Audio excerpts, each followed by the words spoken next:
Welcome to another BTL Exclusive MLB State of the Union and Trade Deadline Talk on the Bookit Sports Podcast Network. Before we dive in, please drop a follow on Spotify, Apple Music, wherever you listen to your podcasts. Let us know what you think. We will have much more content dropping here for the upcoming NFL and college football season. So stay tapped in, drop a follow, stay posted. We've got much more exciting football content on the way. But for now, Javon, we've got some MLB to talk about. All right. We're approaching, 2/3 the way through the season. And it's about that time of year right now where teams need arms. Teams need guys. You're starting to see people get hurt. You're starting to see some teams fall off. They don't have enough arms, enough pitching depth. A lot of these guys are fatigued, right? I've seen it with my Nationals who are caked anyways, but it's that time of year. And you're going to see some guys making some moves upcoming at the deadline here. And we're going to talk about that as well, Javon. Where's your head at right now with the MLB season? Definitely right in the middle of the dog days of summer here. Yeah, this trade deadline is going to be pretty interesting because I feel like, especially with the state of the NL wild card, there's a lot of teams that are kind of holding out to figure out if they're buyers or sellers until right at the deadline because nobody's truly dead in that race especially, but there are some AL teams that fit the mold too. So it's going to be tough. I feel like there's going to be a big asking price for a lot of guys in this market, so it'll be interesting to see which teams are really pushing towards those deals. 100%. And we're going to talk who we think are going to be buyers and sellers at the deadline, which is coming up in a matter of a couple days on July 30th. So stay posted. We'll circle back there towards the end for all of our listeners. I want to start off by doing the MLB State of the Union. Let's dive in. Let's talk about some of these teams and give our thoughts on if we believe in some of these squads.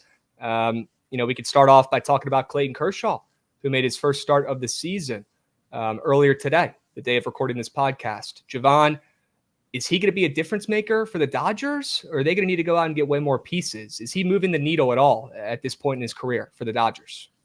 He's definitely moving the needle now because they need a little stability throughout that rotation, but I don't think it's going to stop them from getting a new arm in that rotation. Like, there's a lot of talk about the guys from the Tigers, and like Tariq Skubal is the big name that's mentioned, but I wouldn't throw them out of the mix for like a Jack Flaherty, which is the second guy that may be moved on the back end of their rotation. So I still think they're going to go out and get a guy, whoever they want, really, because they can match the asking price for whoever they choose to. But yeah, it's big to have Kershaw back, especially late in the season because the injury, I guess, happened towards the front end, and usually you're kind of hoping he trudges his way throughout the whole 162 in the back end. So love to see Clayton Kershaw back out there, though. It's the guy I think I'm not a huge Dodgers fan, but I'll always root for. Then why do we fade him today with the Giants on the money line? I mean, he didn't have a fantastic day. He definitely should have given up more runs than he did, but he was on a little bit of a limit. So maybe that helped. That could have ended up helping him. That's for sure. To all of our listeners, we are recording this on Thursday afternoon/night. That Giants game still going on, but it's not looking pretty. So try to get cute and fade Clayton Kershaw, one of the GOATs. Probably not going to turn out very well. All right. Speaking of some GOAT pitchers. While we're talking about today's games, Craps, I feel like we have to talk about what just happened to your Nationals in D.C. Yep. Perfect timing. My Nationals, who I've been starving to see a win against the Padres, who own us. They seem to take it very personally whenever we play against them. They're pretty mad we took all their good players, and they're playing like it's the World Series Game 7. Okay.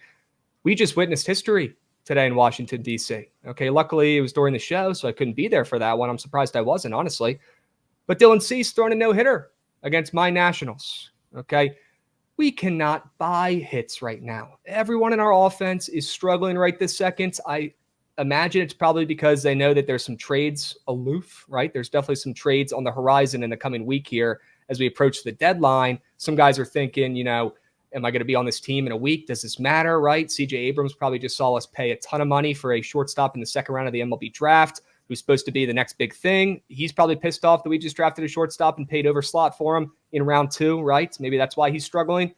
It's not a good time to be a Washington National. And Dylan Cease, Jurickson Profar, and the Padres, my goodness, they own us. I mean, they're going to go on a legacy run here, Javon. Yeah, and I mean, that's the Padres were already building momentum for, I don't know, I would say the past month, maybe more than that, and they're playing really good baseball. if you needed any extra push to believe in them the second half of the season, a no-hitter, even though it is against the Nationals. Sorry, Crabs, but they're terrible right now.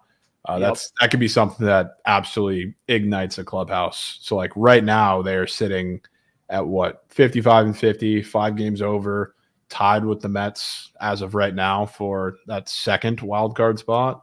So I mean, I honestly think it's their race to lose out of the teams that are there, including the Braves, who are, I believe, a game and a half above the both of them right now. So the Padres, especially with that rotation, and while we're talking about NL West teams adding arms, the Padres are willing to pay anything. So, like, I wouldn't put them out of the sweepstakes for one of the premier guys on the market, whether it's Crochet, whether it's Scooball, whether it's anybody. It's because if that rotation is already ridiculously scary going into the playoffs, if they add a final arm to maybe take a Randy Vasquez spot out of there, good God, that's a team I'm petrified of. Javon, there were 2 teams we talked about before the season even started on one of these podcasts that we believed in when no one else did. All right. And that's the Padres and that's the Mets. All right. These are 2 teams that went all in last year. They got the biggest names on the market. They spent money, very rare for a team like the Mets, but they get a new owner. The Padres going all in as well, trying to do something, trading for Juan Soto a couple years ago. That blew up in their face hilariously. We'll take all your good players. Thank you. But Javon, these 2 teams, just like we talked about, they're playing with a chip on their shoulder. They're playing, with that embarrassment from last season when they let everybody down. They were supposed to be good, playoff shoo-ins, and they really folded last year with much better teams. Now you look at their squads for this season, they're not as stacked as both of those teams were last year, but it doesn't matter because they're a better ball club. They might not have better players, but if it was as easy as getting the best players every year, the Yankees and the Dodgers would win the World Series every year. They don't. It's not that easy. Team chem matters just as much, if not more. And these 2 teams, the Mets and the Padres, who we just talked about, are on fuego. The Padres right now playing great ball. The Mets, probably the hottest team in baseball. We're going to talk about them here in a moment too. The Padres are minus 115 right now to make the playoffs, Javon. The Mets are plus 100 to make the playoffs. I feel like those are 2 very good bets right now. Yeah, it's hard to say otherwise. I do think the Mets will cool down a little bit eventually. I think they've won what's the stat, 33 of their last 45 or something crazy. I mean, that offense is not getting stopped by anybody. The one hiccup is, their relief pitching is a little inconsistent. Like at the end of game when you get to Diaz, Ottavino, and I guess you could throw Diekman in there. Like they've been solid, but a little inconsistent. So they're probably going to get a guy there. They haven't been in too many close games recently just because the offense has been that good. They'll get there eventually. So if there's one team that I feel like I'm more buying into of just like the constant upward trajectory, it's the Padres, but the Mets are going to hang around there too. So the state of the Braves, the Braves are injured. They were also bad earlier in the season when they weren't as injured. So I don't see anything looking up for them. They have the starting pitching upside. Sale's been great. Ronaldo Lopez has been great. Even the guys towards the back end have been decent enough. Fried's probably going to come back sometime soon, you'd hope. I just don't see much for the lineup. So I think the Braves are going to continue their free fall, and it's really anyone's game in that NL wild card, especially for, the 3rd spot. I guess we haven't talked about those teams yet, but there's a lot going on in the race, Crabs. I'm just going to say it. The Braves are frauds. The Atlanta Braves are frauds. Yeah. It's just tough because, they're injured now, so nobody's ever going to look at it like that. But in reality, when Acuna was in the lineup, they still couldn't hit. Matt Olson's been perfectly healthy all season. He sucks. Austin Riley just now started to pick it up before. I don't know if he had a kid or what the deal is with him out of the lineup right now, but he just now started hitting the ball. He was not good all season. Michael Harris was struggling when he was in the lineup to start the season. So the fact that they're injured right now, I feel like has given them a massive cop-out to what was happening to them coming into this season, because the pitching wasn't the issue, even though you came in the season, without Strider for a majority of it. It's the bats are bad. It's a big regression season for them, which is not crazy to expect that coming into this year after what they did last year. And they've been an absolute wagon for the last, better part of half a decade at least. And that's being generous. They've been unbelievable, dominating the NL East. But this season, something feels different. Something doesn't feel right. I wouldn't even hate a sprinkle on the Braves plus 450 to miss the playoffs, Javon. I think that's worth a stab. Yeah. especially they're like a team. I don't know what they're going to do at the deadline, because you would assume they are going to get some help because they need it, because the injuries are starting to pile up. But I can't see them going out and making like a massive move to move the needle, because they don't want to get rid of their assets. And especially knowing that some of their assets are going to be returning, later in the season, like Albies is going to return. You're going to have Michael Harris coming back at some point late in the season. Acuna is going to be back next year. So it's like, for a team like that, he's been so smart with their long-term moves. Not that they're just going to eat the season necessarily, but I don't know that there's a move looking out at who's going to be available in the market that would really make sense for like the Braves to overpay, and this is going to be the move to propel them into the playoffs or make like a solid run. So like for them, I just got to see it to believe it. They got to start stringing together offensive performances, which with their current lineup, I don't see happening too soon. We don't know how this series is going to play out yet, because at the time of recording this podcast, the Mets and Braves series has not begun yet. But I would not be surprised if at the end of the series, Javon, the Mets were ahead of the Braves in the wild card race, right? If they win tonight, if they could defeat Chris Sale, who had his start pushed back twice, and that could throw him off. If they could pull off that win tonight, they're only a half game back of the Braves in that top NL wild card spot, right? I think the Mets are the better team. They don't have the better players. They don't have the better roster, but that does not always matter in baseball. And after sitting, quietly and patiently this year, after going all in the last couple for both the Padres and the Mets, I wouldn't be shocked if at the deadline they make some more conservative, but still go out and make a couple moves and go get a couple bullpen arms from either of these two teams, right? We've seen them spend money in the past in previous years. It bit them in the butts. They waited patiently, didn't make any moves this season. They wanted to see what they had. It worked. Now you go out and add a couple pieces. I'm not talking about adding Shohei Ohtani's. I'm not talking about adding Garrett Crochet's, right? Not the biggest name guys, but, a couple role players to fill in the gaps. Expect it coming. Yeah, that's exactly what I'm expecting. And like the Mets, I don't even think the key for them, like, yes, go get a bullpen arm, but the way this lineup is hitting right now, you just got to hope guys sustain it. Like Lindor, nobody really wants to talk about it because, he's been the subject of so much criticism since he's been in New York because, he was bad when he first got here. He is unbelievable right now. Absolutely unbelievable. He's the catalyst for this whole lineup. And like Pete Alonso hasn't been fantastic. Like he's starting to get it together, I guess you could say, but like Lindor's been amazing. Nemo's been great. Like the lefty killers when they're in there, like a Mark Vientos or a Tyrone Taylor, they've been fantastic. They're humming on all cylinders. It would be naive, I guess, to expect them to hit like this for the entirety of the season, but it's just good vibes down there in Queens. I don't know if anything is going to mess that up in the near future. Reminds me a lot of the Diamondbacks last season, getting hot, not having the best roster, but being the best overall team, having W chemistry. Reminds me a lot of the Phillies only a couple of years back, right? The Phillies making a couple runs, at the end of the season. I would not be shocked if we saw the Mets or the Padres. I'll tell you right now, I'm going to have futures on both these squads. If one of those two teams ends up in the World Series, I would not be shocked.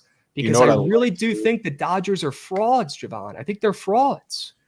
Yeah, it's hard to ignore the talent. So I don't know if it'll win out in the end. The one thing I do like about the Mets that I guess was, the D-backs made it to the World Series. So like I can't give it as a knock on them, even though it fell apart at the end. But like the D-backs had a lot of young pitchers, which was a good part of like the upside, but it was also kind of their downfall in the end. The Mets don't have like arms that are, I don't know, off the wall talent, but they have guys who have been here, done this before, like Sean Manaea, Severino, Quintana, and Peterson. It's not a great rotation that they're sitting with right now, but these are veteran guys. And even though, like I talked about, they need a bullpen arm, like they still have veteran guys there, like the Diaz, Ottavino, Diekman trio is good, although a little consistent, but veteran guys. They just brought in Phil Matone, who I hated on the Rays, but another veteran guy. So like they have some experience along there, which is great when you're talking about the pitching side of things, because truthfully, you look at a lot of the NL, it's a lot of young pitchers across the board, I would say. 100%. 100%. Their starting rotation has some serious miles, and that could end up paying dividends, right? Come the postseason time if they're still healthy, right? Yeah. I'll take experience over the rooks 9 times out of 10 once postseason time, comes by. So I'm with you. Let's talk about the AL East because it's a shit show.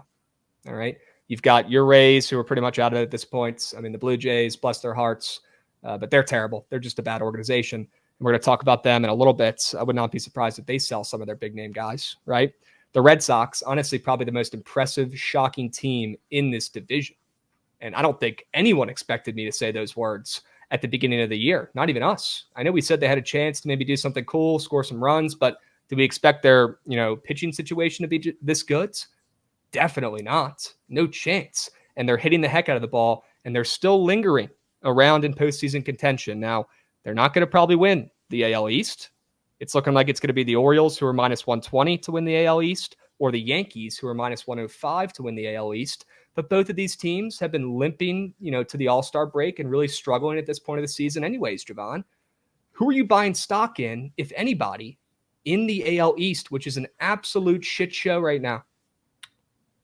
It's tough to buy stock into any of these teams. And I guess you could argue the opposite when you're talking about the Orioles and the Yankees, because both those teams have been really bad. So, you could say they're on the up and up, but I would just call it the Orioles and the Yankees. Will start playing like the Orioles and the Yankees pretty soon. But with the Red Sox, the one thing that I've learned as a Rays fan, when you have a lot of these pitchers that are, undergoing a lot of changes with their arsenals, and some of them are converted relievers or guys that are, in this point of the season, you're talking late July, starting to hit the highest amount of mileage and the highest amount of innings they've thrown this season, that usually starts to break down. And we talked about that going into this series in cores that they just had, which, yes, you can argue was a factor that they're in cores, but a guy like Tanner Houck, he finally hit his innings mark that was higher than he'd ever thrown in a season, and he's a big off-speed guy, and what do you know, he struggled. And I think we're going to start to see that from guys like him, guys like Carter Crawford a little bit going into the second half of the season, and it trickles down to a lot of that staff. So the one thing I definitely am selling from the Red Sox is what their pitching staff has done so far this season. Not to say that they're not talented, but these are a lot of guys that you're expecting a high level of production and a high level of innings, which they haven't reached before for an entirety of a season. So the lineup bangs. Jarren Duran, fantastic all-star season. I mean, he's incredible. Devers has had a great season as well. A lot of the guys are filling in, whether it's Tyler O'Neill or, anybody behind him, but the pitching worries me a little bit. So I'm not just trying to say this as a biased fan or anything, but if I'm buying a little bit of stock, it's got to be from the Rays, who are they've been hovering around 500 for, a month and a half now. They can't string together a couple wins in a row, other than the fact that they have won 8 of their last, I guess you can up that now because they just won in Toronto, 9 of their last 11 series. And one of the 2 was a 2-2 tie against the Yankees in a 4-game series. So that's a team that I'll buy a little stock in, especially because the deadline is going to be really interesting for them.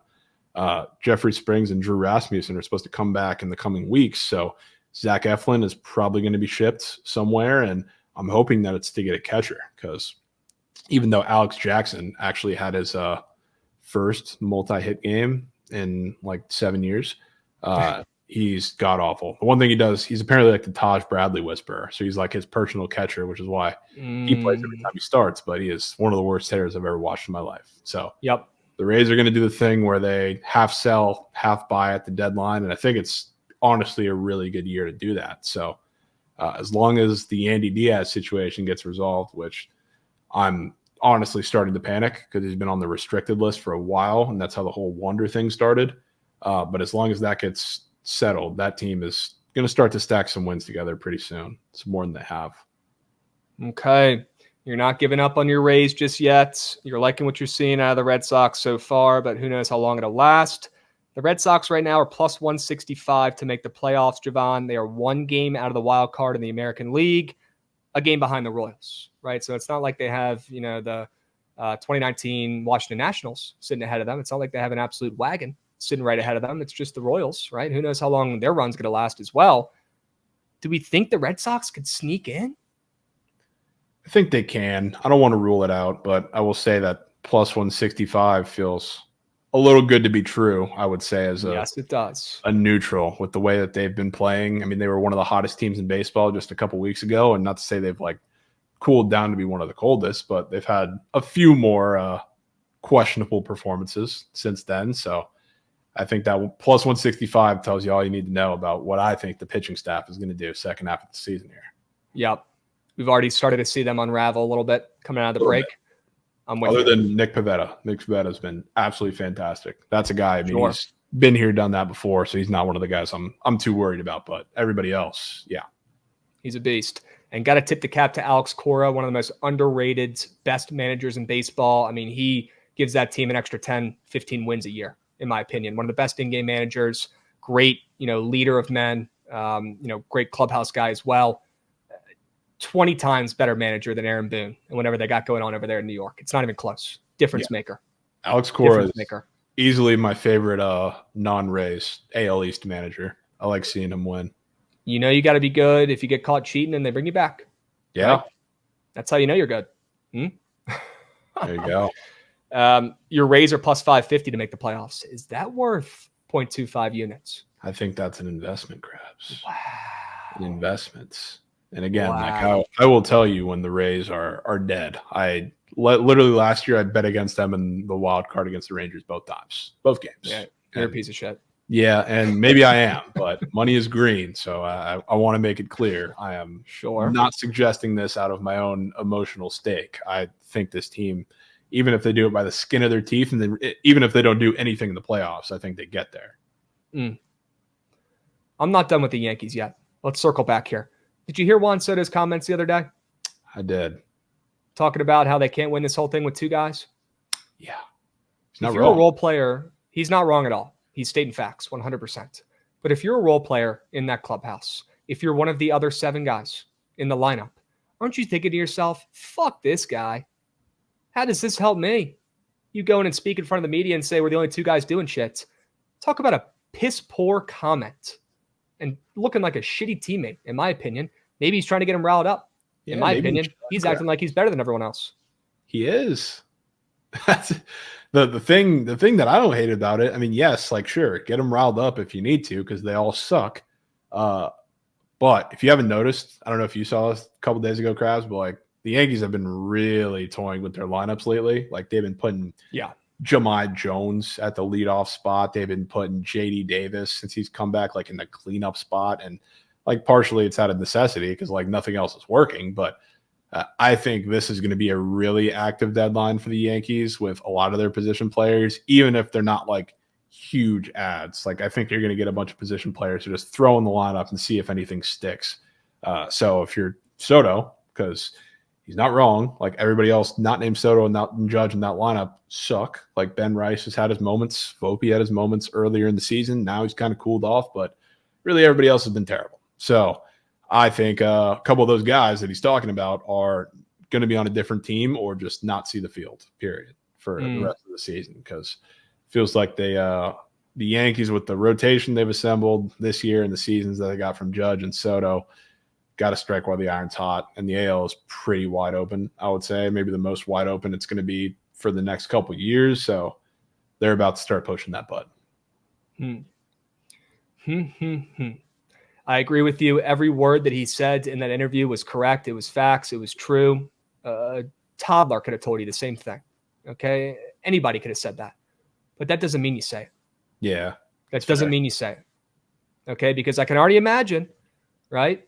That clubhouse got to be a little stressed out right now. You got guys who know they're about to get traded. You got guys who know they're about to lose their jobs. They're moving around the lineups, every single day, trying something different, which shows you they don't feel confident about anyone really in that lineup besides Aaron Judge and Juan Soto. I don't think that's the time to drop that bomb to the media, personally. If you want to say something like that, you say that in the clubhouse with the door shut. You don't say that to the media. You don't say that to the mic. Yeah, that's fair.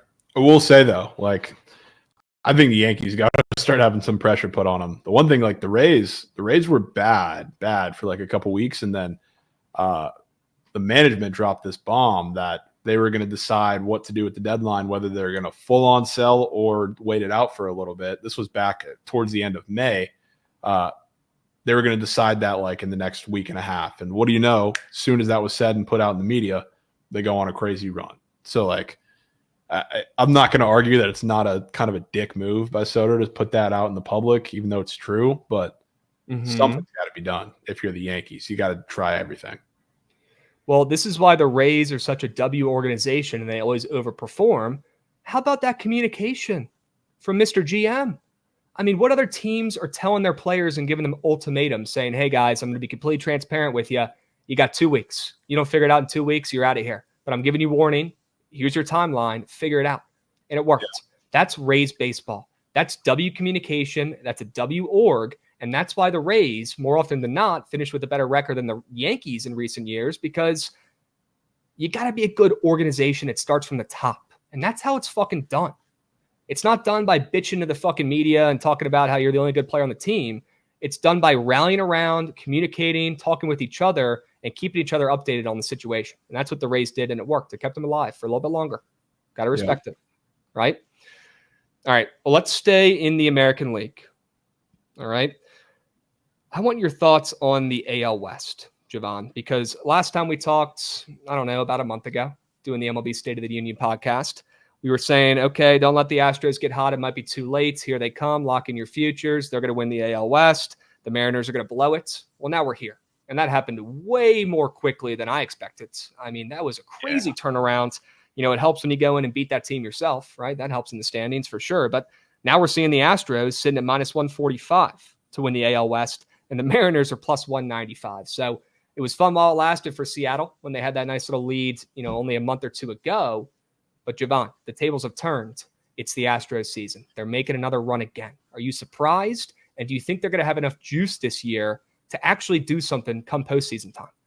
Yeah, I mean, I think they'll have plenty of juice. And as much as I want to give all the credit to the Astros, because, I mean, their pitching has stabilized itself a little bit. Like, Framber's back to giving you Framber performances. Hunter Brown, like we talked about, I think last time too, he's been absolutely fantastic. Best arm for the staff, most consistent arm. And they're even getting spot performances from I guess Ronel Blanco is not a spot performance, but Arrighetti is probably an arm that you really don't want to see in there consistently. He's been all right. They've had Bloss come up. I guess he got blown up once in the last start against the A's, but other than that, he was all right. So they're doing enough to keep itself afloat. I think the real problem is the Mariners. I've watched the Pirates when Skeens is taking the bump. I have watched the Marlins when they're facing a good pitcher on the road. I watched the Rockies away from Coors.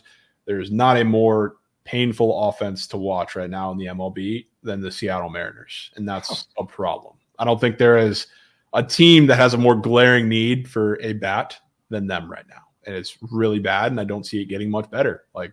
We talked about it. I think we talked about this a little bit then, but it wasn't nearly as bad as it is now.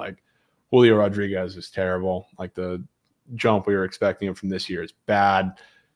Jorge Polanco has been cold. He was an L signing, it looks like. He hasn't found his spots. There's no real leadoff hitter for them now with JP Crawford on the shelf. I love my guy Rojas, but he hasn't been it. They've had to switch it up. The only guy that's been somewhat consistent is a Cal Raleigh or Goetz, but they're bad right now. And I don't think it's going to get better. Their pitching keeps them in every game, and you're still going out and getting swept by the Angels, who are also one of the more painful offenses in MLB to watch. You're missing one guy. You mentioned Cal Raleigh. He deserves his respect. He's had a great season. So much power from both sides of the plate. Got to respect it. But you're missing one guy. It's somebody they made a move for. Victor fucking Robles. Yeah, he's also been dialed. You can't make it up, chat.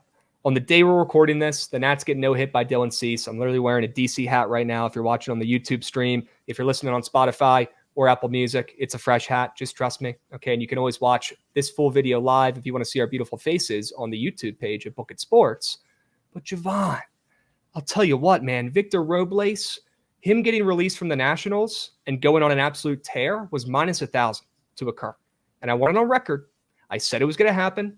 Even before this season even started, I said he's going to end up on a new team at some point this year. They're going to cut ties. They're going to say enough is enough. Stop bullshitting around. Stop making the dumbest mistakes on the base paths. And he needed a career reset. He was the only guy left from the Nationals 2019 run. He was a little complacent. He was not the hardest worker, right? But as soon as he got cut, he locked back in. Javon, this guy was hitting 400s up until a couple days ago on the Mariners. Right now he's hitting 365 since his stint on the Mariners. In 28 games? That's not the smallest sample size ever. He is destroying the baseball. I got a new leadoff hitter for the Mariners. They need a spark in that offense. Victor Robles, former Nationals top prospect. Put him in the leadoff spot. I know they've been hitting him in the 2 spot. I don't know. I mean, they haven't been without JP Crawford for too long, but I don't look to see if he's been getting any work in the leadoff spot yet, but they should. The one problem is he's not hitting for power, obviously, and Cal Raleigh is still striking out a lot. So beyond, I don't know, you got Cal Raleigh, Mitch Garver, you got a lot of those guys that are striking out a shit ton. Nobody for the Mariners is stringing together enough hits for Robles at bats to mean anything, which is the problem. That's facts. That's why he's only scored 5 runs in 28 games, which hitting is 365. Actually insane. Yep. Well, you know what? As much as I hate to say it, I'm still rooting for Victor Robles. That guy's fun to watch. Yeah. He's fun to watch. That's fair. Not locked in. Probably not a great teammate, to be completely frank with you, from the stuff I've heard from DC, but fun to watch. And I'm rooting for him. Good save there. Sure. Yep.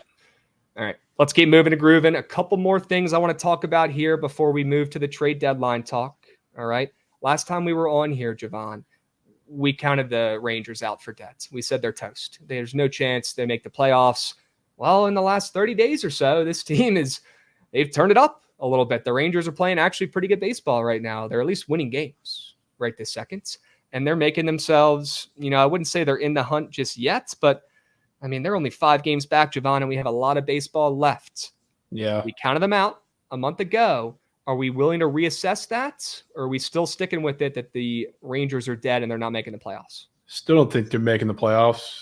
Frankly, a 4-game sweep of the Chicago White Sox where 3 of the 4 wins were by exactly 1 run, that doesn't really move me now. So I will say that. They also faced an Orioles team that was cold as the side of a glacier, and they lost that series. So I'm not too impressed with what they've done out of the break, especially the bats against some really, really bad arms for the White Sox did nothing, sans the one game where they faced Chris Flexen and a lot of the bullpen. So they got to prove it to me against some better teams. So I'll put it like that. I don't think they're ever dead just because, the Mariners are terrible, and I think the Astros are going to take a stranglehold of that division very soon.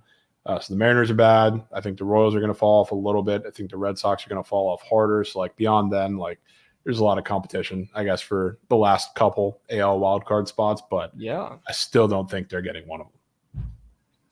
Well, last time we talked, they were sitting around plus 500. I forget exactly what number they were on the odds, but sitting around plus 500. Right now, they're plus 330 to make the playoffs. So, nothing crazy yet. They're not back to plus 100, but they're on the right track.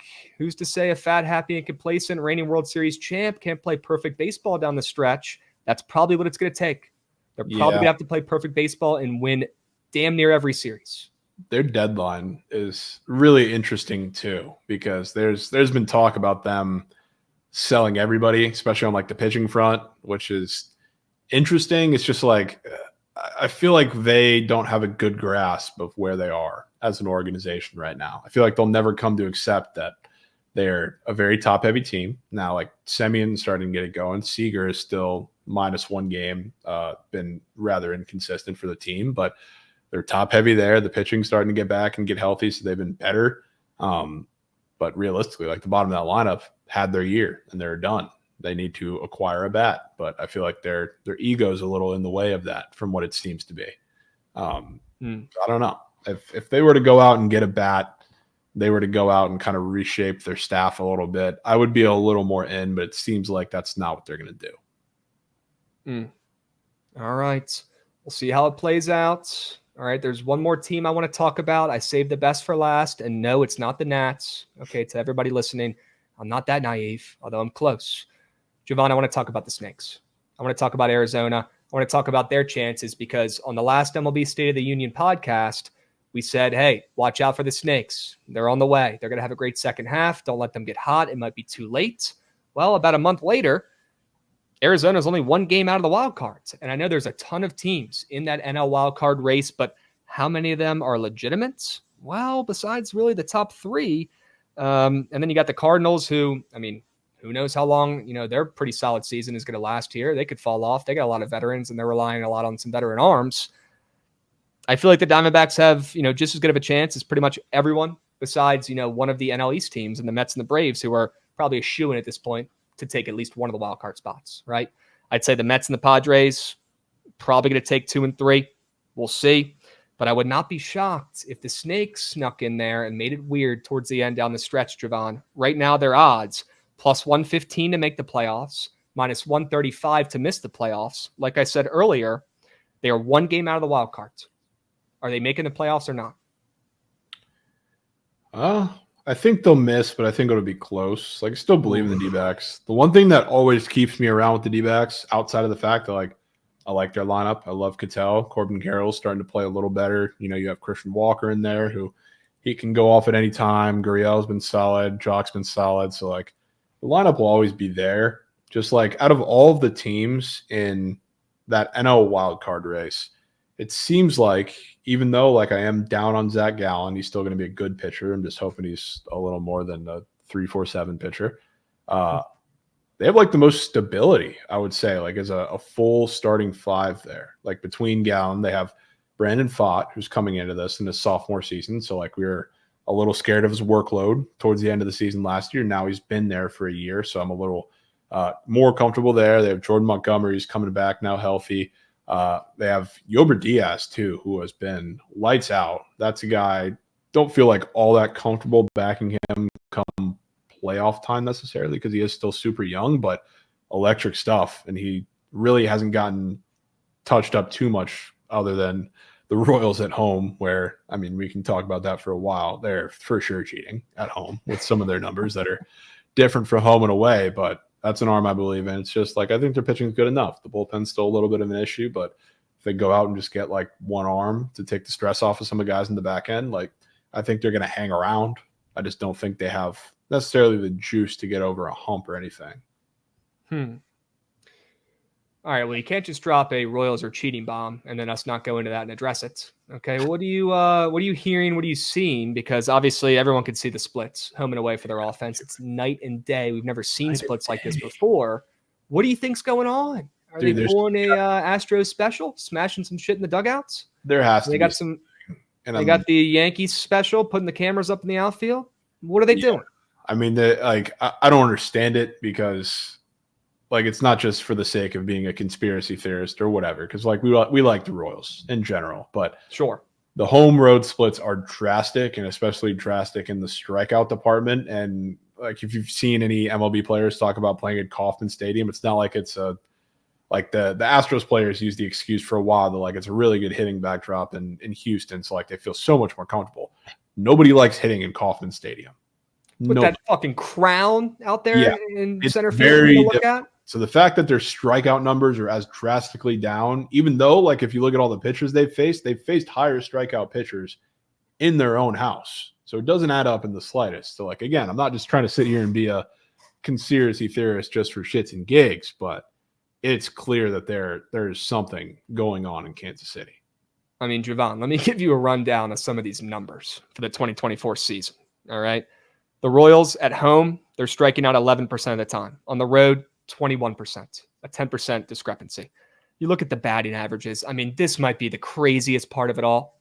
They're hitting .414 at home this season. Oh, excuse me. That's actually just Bobby Witt. Okay, so scratch that. We're just talking about Bobby Witt. I had a thought there for a second thinking there's no way the entire Royals team is hitting .414 at home, but let's just look at Bobby Witt's splits here. Okay, he's striking out 11% of the time at home. Javon, on the roads, 21%. All right, a 10% increase. At home, he's hitting .414. On the road, only .270, which a lot of people pay good money to hit .270. But for Bobby Witt, it's night and day compared to playing at home. So, I mean, I've never seen splits this drastic. I don't know if it's just a Bobby Witt thing. I don't know if it's a whole Royal situation. I mean, look, they made a crazy run out of nowhere a couple of years ago when they won the World Series. Salvador Perez was still on that team. I don't want to call him a cheater. He's a GOAT, but, you know, what if they're using some of the same tactics that helped them go on a run a couple of years ago? Yeah, and I mean, the thing about it too, like, it doesn't look like just a Bobby Witt thing, because I have watched a lot of Royals baseball between, you know, I've had Prize Pick squares and the whole nine on guys like Michael Massey and guys like Salvi, on guys like Vinny Pasquantino, even like further down, like my GOAT, Drew Waters and Kyle Isbell. And I've paid attention to a lot of their ABs. I mean, they look lost on the road, like absolutely lost. They look like they I'm trying to think of like a game, like in the Red Sox series, they had, I think, 2 really shitty games where like if you watch them, you would think they had never played baseball before. They had never seen pitching at that level. They face arms that throw the same thing at them, just better, and they are at home looking like they know everything that's coming. So it's very confusing to watch the guys ABs, which again, like guys are more comfortable at home. I get it, but as drastic as the difference is, watching these ABs and then looking at the numbers, the home and away splits, it's just hard to give them the benefit of the doubt that nothing's going on. I agree. But you know what? The Royals, the trophies, if they're cheating, so be it. All right, I'm rooting for them. I would love to see a new team like that actually do something this season for once. Can the Royals show some heart? Make it happen. All right, Javon. Personally, I'm with you. I think there's too many people in the way of the Diamondbacks to make another run this year, although I would love to see them potentially make the playoffs. You know, I don't see a world where the Padres and the Mets miss out on the playoffs. The Braves could end up falling out, but they've probably done enough at this point to maybe hold on to a wild card spot. It's going to be tough for the Diamondbacks to get involved, but we'll see what happens. All right, before we move on and talk about some trade deadline talk here, I want to ask you, who do you think is making it to the World Series? What is your projected World Series matchup as of July 25th? Projected World Series matchup, huh, Craps? What is your projected World Series matchup for this year? I mean, out of the AL, I still strongly believe we are getting the Astros. So that is the team. I mean, it's not a hot take because, like, the Orioles and Yankees are on downward trajectories. They've been for a little bit now. The Guardians are great, but not a team that's really sexy for anyone that they love to pick for anything. I'm going to go with the Astros out of the AL. And then out of the NL is where I think we get something weird. It's like I really don't want to say the chalk of the Phillies or the Dodgers. I want to try and pick a sleeper there. Maybe it's the Mets, Craps. Ooh, you're speaking to me. It's a crazy, insane World Series matchup to have right now, but let's get a little crazy with it and go Astros Mets. Astros Mets. That is a little crazy. All right, but I'll tell you what, who I pick out of the NL is going to be very dependent on like the bracket when it drops, wherever people land seating wise. Because I'll tell you what, if the Padres have a good draw with that pitching staff, Lord. There's not much that would frighten me for them. Javon, I think the Padres are going to win the World Series. I don't hate you for saying that. I think the Padres are going to win the World Series when nobody expected it. A year out from having Soto on their squad, when they trade an arm and a leg for him, it doesn't work. They regroup. They've got guys on their team who people are starting to ask questions. They're starting to ask questions about their legacy. They're starting to ask questions about their legitimacy as top hitters in this league. Guys like Manny Machado, guys like Xander Bogaerts, guys like Luis Arias, guys like Fernando Tatis when he's healthy. Questions have been asked. Jake Cronenworth, and they have answered and delivered when those questions have been asked this season. I could just tell, just off of feel, this Padres team reminds me just like the Diamondbacks were last year, where they were scrappy, they were gritty, they made things happen. Look, they don't utilize their speed as much. They're not the same exact team and play style, but the same mojo, the same aura. I don't know what it is, but their W team chem is through the roof. It's at 100 out of 100. This Padres team, for the first time in my lifetime, is clicking on all cylinders. And I'd watch out for them because, like Javon just mentioned, their starting rotation, and they don't even have 2 of their guys right now in there. Their starting rotation is significantly slept on. And I'm not just saying that because Dylan Cease threw a no-hitter against my Nationals today. All right, I mean that. The Padres are a dangerous team, all right? And it gets crazier. You thought that was the craziest part of the matchup? I was going to say, Javon, just wait. I think they're going to be facing the New York Yankees in the World Series. Yup. Wow. You heard it here first. And it pains me to say it. I could barely even get the words out. But I'm predicting the Yankees, this year's deadline, to make some serious moves because, like Javon said, the American League is wide open this year. And if the Yankees aren't doing it this year with Juan Soto and Aaron Judge, the way they're hitting the ball, that's on them. They got to go out and recycle and get an entire new group of role players, get a couple arms for that bullpen. Shit, maybe even another starting pitcher. We've seen the Yankees do it before, go out and overbuy. Who's to say this year will be any different when they feel like they have a great avenue and all they're missing is some back-end guys in that lineup? Javon, I'll tell you right now, the Yankees are going to go crazy at the deadline, and they're going to be a completely different ball club as we head into the postseason. And it pains me to say that as the number one Yankees hater, but that's how you know I'm speaking from the heart here. Speaking from the heart. I feel like Yankees, Padres. The deadline could be big. So, I mean, let's talk some deadline, because I feel like we've been talking about the AL being as wide open as it is. And for teams like the Orioles and the Yankees, I feel like this could definitely drastically change some confidence in both the teams. Yeah, 100%, Javon. Look, the deadline, it's on the way. All right, it's within a week from when we're recording this podcast. Tuesday, July 30th at 6 p.m. Eastern is officially the trade deadline. And Javon, it is a seller's market, my man. Let me read you this tweet I saw the other day on my feeds that I think would give a pretty good idea of how much of a seller's market it really is. All right. Very few sellers. People seem to have glossed over the package the Royals traded for Hunter Harvey for 1.5 years of control. They parted ways with a now number 6 prospect in the national system, which is a deep system. Plus, they sent the Nats the 39th overall pick in the draft, which is a $2.4 million slot value. That's what they traded for Hunter Harvey. Bless his heart. I love watching Hunter Harvey pitch. He was great for the Nationals, besides when he's facing left-handed pitchers or when he's in a situation that matters. But besides that, he's great. Javon, we fleeced the Royals for Hunter Harvey. Imagine what else the Nats are going to get this year at the deadline. Imagine what any of the sellers are going to get in this year's deadline. Do you agree with me that this could be the biggest seller's market we've seen in years at the MLB trade deadline?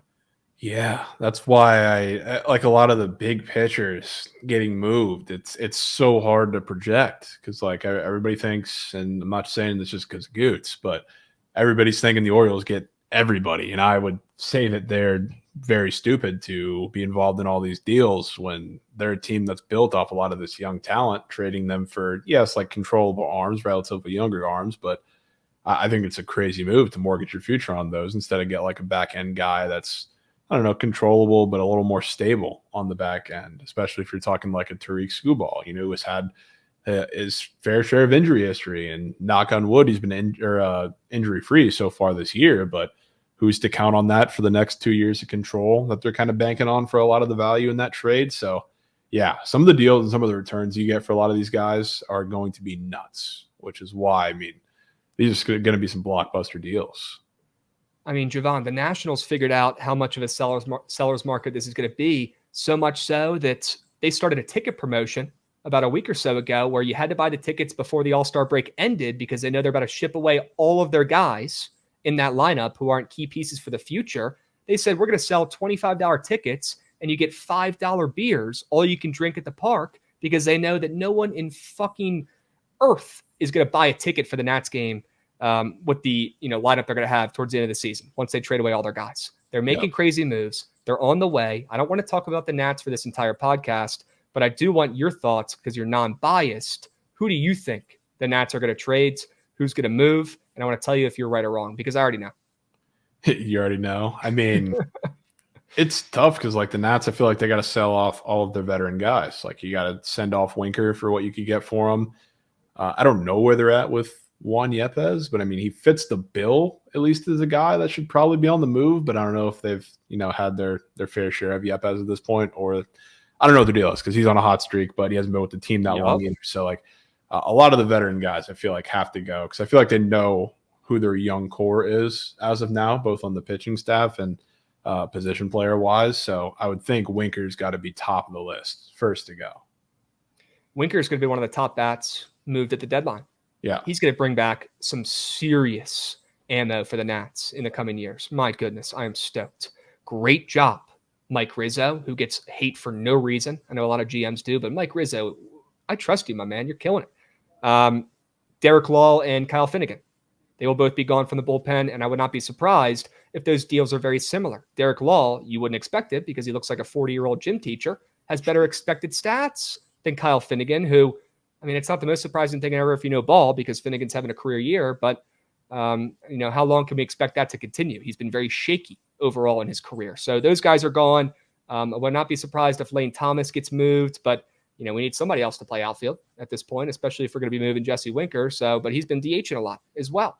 I don't think Harold Ramirez is going anywhere. We need somebody who can hit lefties, and he's not really valuable at all. Juan Yepez is certainly a name that's going to get moved. He's the hottest hitter in baseball right this second, besides Victor Robles. You can't make it up. Okay, but Juan Yepez has gotten a hit in every single game since he's played for the Nats in the last 15, 20 games since we've called him up. He's on a hit streak, so he will certainly be moved. Nobody is safe besides C.J. Abrams, besides James Woods, besides Keibert Ruiz, and besides our young rotation. Everyone else, gone. Trade them all, and let's get a crazy haul for these guys because, like I said before, guys, it's a crazy seller's market. All right? That it is. What about your Rays? You mentioned it a little bit. You hinted at it, but you think they're going to be buyers and sellers. How do you expect that playing out? And I mean, that's not like a hot take, I guess, because they do it every year. Like all their big names are sent because they don't want to pay them and they want to get some younger, cheaper guys in return. So like the very obvious name that I think I mentioned that is going to be gone is Zach Eflin. I think it's, as we're recording this, I don't know if he's going to make another start for the Rays. They should ideally be looking for a catcher in return. I mean, any bat that can hit for average kind of helps, but I want a catcher in return. So like what I've seen floating around is a little Zach Eflin to St. Louis for some potential Ivan Herrera, stuff. Because they have their catcher that they're pretty committed to, and Wilson Contreras. Herrera hasn't been getting consistent ABs as needed. I think he's been on the IL a little bit too. So like, I would love something like that, but I think Zach Eflin, who they just paid a little bit, is going to be gone, especially since they have Springs and Rasmussen back. So I don't know. Have like talks of Yandy and Randy being trade pieces, but with the fact that Yandy, like, it's not like the typical Rays guy because they're both on extensions. So like they've been paid a little bit. They're not as cheap as, Rays guys would have been in, other markets. So I don't feel like it's very Rays move to let those guys go, especially with Yandy on the restricted list right now. I don't know if teams are a little scared of that or whatever, but yeah, Zach Eflin, I think, is top of it. They got to get some bullpen arms in return, too. I think they're going to have a lot of little moves, kind of like they did at the start of the season. Another name that I would expect to go is Ahmed Rosario, who yes, nobody been talking about, but the dude's hitting 300. So, like, he's been talking about all the struggles that the Rays have had just as a collective lineup so far this season. He ain't one of them. And he's, struggled at times to find, like, consistent ABs until recently. So, like, he's the name that I think they're certainly going to sell high on, especially now that they have Brandon Lau in the lineup hitting well. They've been using Richie Palacios both in the infield and the outfield.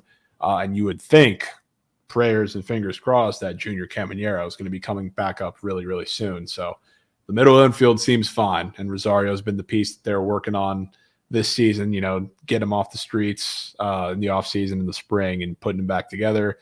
Now they're probably going to sell high. So I would say Eflin and Rosario on their way out, I would think. Sure. Both of our teams are definitely going to be making some moves. I'd say over under 6.5 moves made between our two squads combined. I'd like that over. Same. The more the merrier. Just don't trade my good CJ or my good James Wood. Okay. Let's talk about the biggest name on the market. Garrett Crochet. What team is going to take the risk of trading for a guy, Garrett Crochet, who, number one, they might have to extend and pay if he even wants to go there or agrees to go there in the first place because he wants a contract extension. Number two, we've never really seen him start this many games. We've never seen him have this high of a workload. Is there going to be a team out there willing to risk trading some of their best prospects for a lefty who can end up not even pitching in the playoffs because he gets hurt? He's never pitched this much, right? As a guy who's seen a lot of the Nats' young starters get extremely fatigued in recent weeks. It's a thing, guys. If you don't believe me, trust me, it is. Go watch Mitchell Parker's last couple starts. He's forgotten how to pitch. His arm is a wet pool noodle, right? How much more does Garrett Crochet have in him? And what team out there, Javon, are you expecting to make a move for the biggest name on the market? I think I'm going to say something a little crazy about Garrett Crochet. I don't think he goes anywhere. I think that's probably the shocker of the trade deadline for me, because I would say that the thing about Crochet, you mentioned it, like he hasn't seen a workload like this. So I think a team reaching, and especially in this market on the trade deadline, like it certainly can happen, but I could certainly see teams saying, hold on, let's have us wait through this year, see how he handles the workload, and he still has 2 years of additional control, and then make the move, I don't know, sometime next season. So I definitely think there's going to be plenty of teams willing to make the move. Obviously, like the Padres come to mind first for me because they're willing to spend for literally everybody. Same with the Dodgers. And I guess the Cubs may be in contention for it. They've put their names in, but they shouldn't be buying anyway, I would hope. But yeah, I think there's a more of a possibility than people think that he stays in Chicago.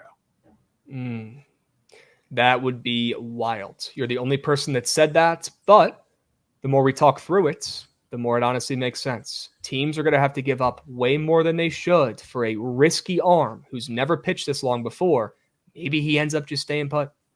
I'm with you. Yeah. It's also like there's stuff. I think stuff came out today as we're recording this, obviously, or actually, that he was talking about. Like, yeah, when I get to another place, I'm not moving to the bullpen. I don't think it's healthy for me to change workloads, and I'm going to demand an extension pretty much when I get there. So that might scare a couple teams off. Maybe not name the Padres and Dodgers because they're just going to spend whatever they want. But does this guy think he's on the Yankees already? Yeah, it's an interesting ask. You're on the White Sox. You guys are 50 games under 500, and you're making a list of demands. Grow the fuck up, man. It's pretty interesting. I don't want that guy on my team. Not like we're getting him. I want the Gootz report on the Orioles. I talked about my team for a minute. You talked about your Rays for a minute. If Gootz is around, would love to hear his beautiful voice and get his opinions on what the O's are going to do at the deadline. Gootz, let me hear it. Oh, I'm here. Honestly, my honest opinions is if we were serious about winning a World Series, I'd wake up and our farm system would be 30th in the league. But we're not a big market team like that. That's what I want.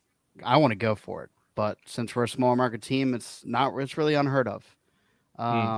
But yeah, I mean, I'm worried. We're probably the only major contender with the biggest holes in our bullpen and our rotation than any other of them. You're also probably the only team that could really make a trade for Tarek Skubal, which gives you an advantage, but it also fucks you over because you're going to have to give up, probably Jackson Holliday. Yeah, or Kobe Mayo or Samuel Basallo, who are all guys I like, but we're in a position at the moment to go win a World Series. And that's when teams like the Yankees and the Dodgers would go make that splash and just get rid of those type of guys.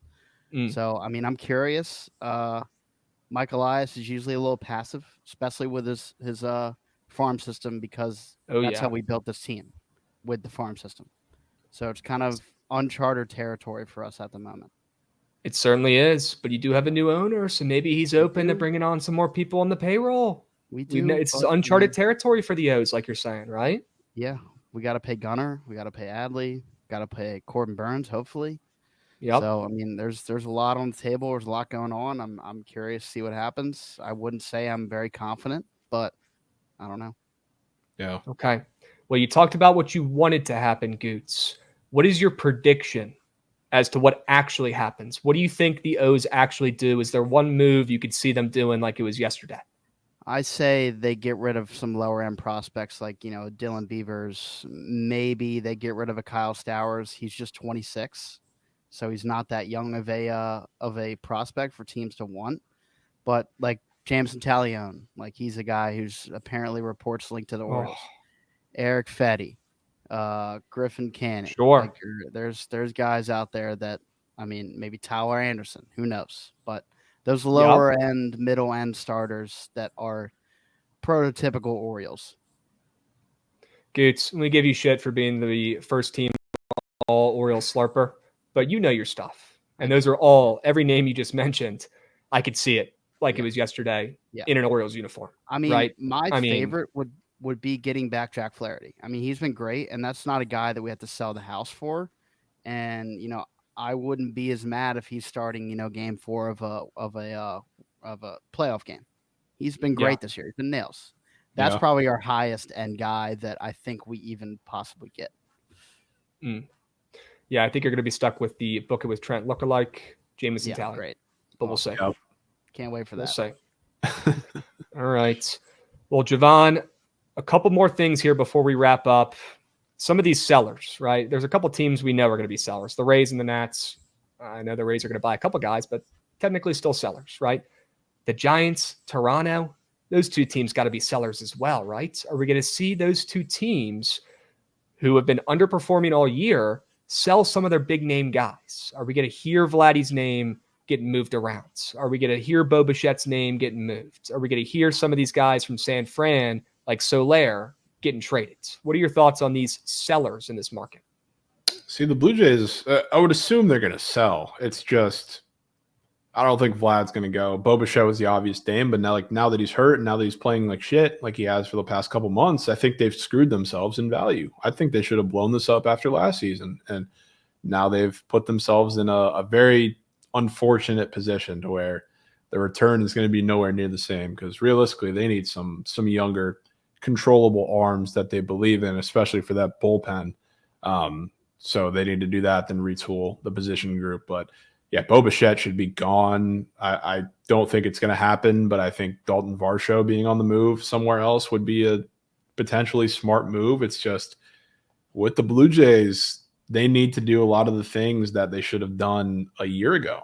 So now they're in a position to where whatever they're going to get back may not be to their liking. So they might be relatively staying put. So I think the cycle is probably going to continue. They're just going to go down with the ship at this point, huh? Yeah, because it feels like to get anything worth value to them, they're probably going to have to trade Kikuchi, which I don't know that they're comfortable doing at this point. From all the everything we're hearing, it doesn't feel like they're comfortable doing at this point.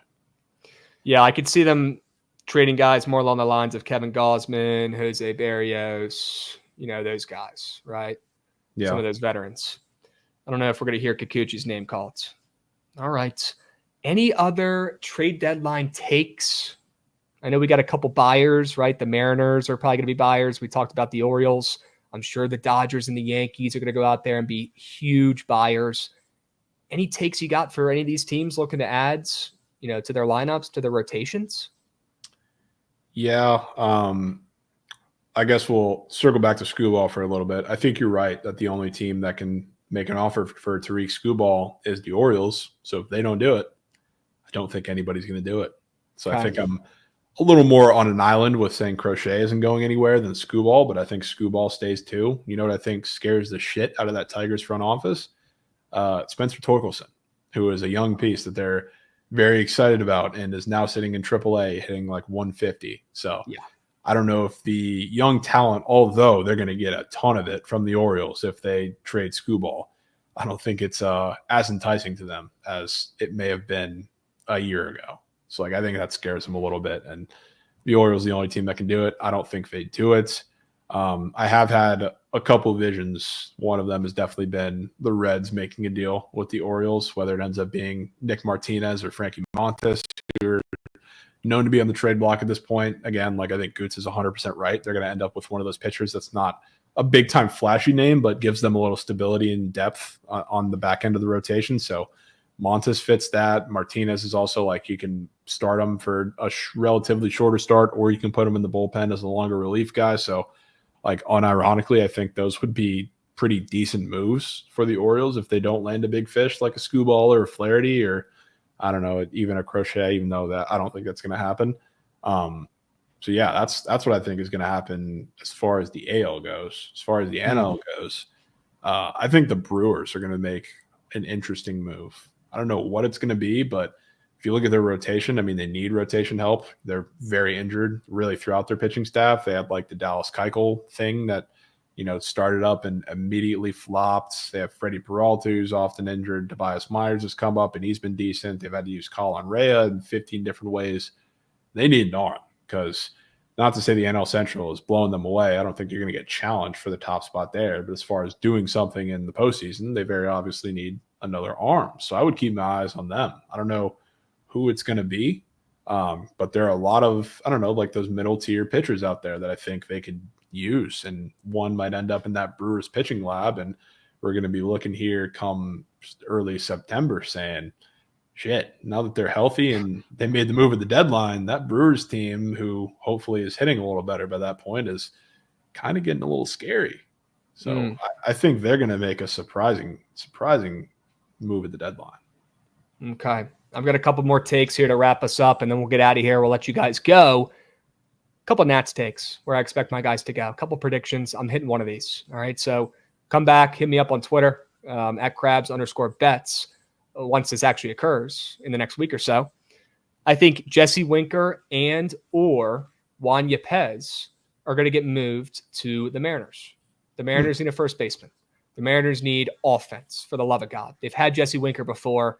Jesse Winker is a great clubhouse guy. I'm sure they'd welcome him back with open arms. And Juan Yepez playing first base, for more games for the Nats recently than he has in his entire career. But, I've watched a lot of these Moose Shit Nats games. He's played a really good first base. And I believe they just released Ty France, right? Didn't they just put him on waivers? So they need a first baseman. Yep. There's not, first basemen don't grow on trees. But the way Juan Yepez is hitting, I would not be shocked if we shipped a couple hitters to the Mariners, especially after how good they're feeling with the Nats. We gave them Robles. Maybe they help us out a little bit. They give us a couple prospects, right? The Phillies. I'm expecting the Phillies to trade for a Nats reliever. I don't know if it's going to be Derek Law. I don't know if it's going to be Kyle Finnegan, but they know these guys got it. They face them plenty, and they need bullpen help. Strahm cannot do this on his own. We saw him blow a save, I believe, last night, or I think it was in the 8th inning, but still gave up some runs. Who knows how long he's going to last, and they need a couple more arms as well. So don't be surprised if you see an interdivisional trade, it's very rare, between the Phillies and the Nats for a couple bullpen arms. Sure. And I guess I'll wrap up my Rays predictions here.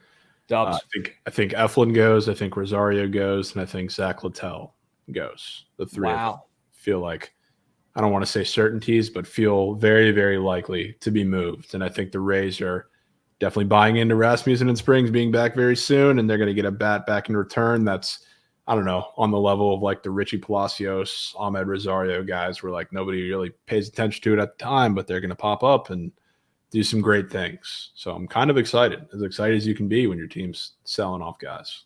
That's facts. Well, we're going to close this puppy out here. Last time at the end of the MLB State of the Union, I went over what teams I thought were dead or alive in a rapid fire fashion. I wanted to give some updates on that really quick here, ladies and gents.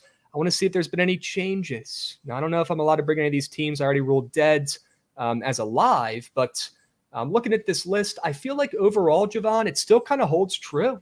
I feel like it still kind of holds relatively true. Is there anything on here that you significantly disagree with that I said about a month ago on this last podcast? Let's see. Flash it back up real quick, Gootz. Because that is an interesting list that got a lot of people riled up. Sure. I don't know if I disagree. I don't know if I disagree with too much here, Krabs. I will say I think the Tigers are, I guess, the one glaring team that I think is not quite dead yet. Do I think they're going to make like a serious push for the playoffs? No, but I think they'll be in the discussion, especially if they keep Skubal. Because that lineup's hitting better right now. They're playing good ball. They've been on a streak since then. So that's the one thing I guess I would change. I think other than that, the Pirates are the Pirates. Like they're alive in every start with Paul Skeens. And once he gets back, Jared Jones, just because the pitching is so good.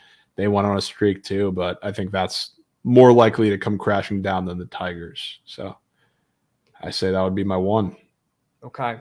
Yeah, I'm not making a single fucking change for the AL. That's perfect, in my opinion. I still think that stands. I think that holds. And then the NL. I'm looking at some of the teams I talked about as dead. I still think all those teams are dead as well.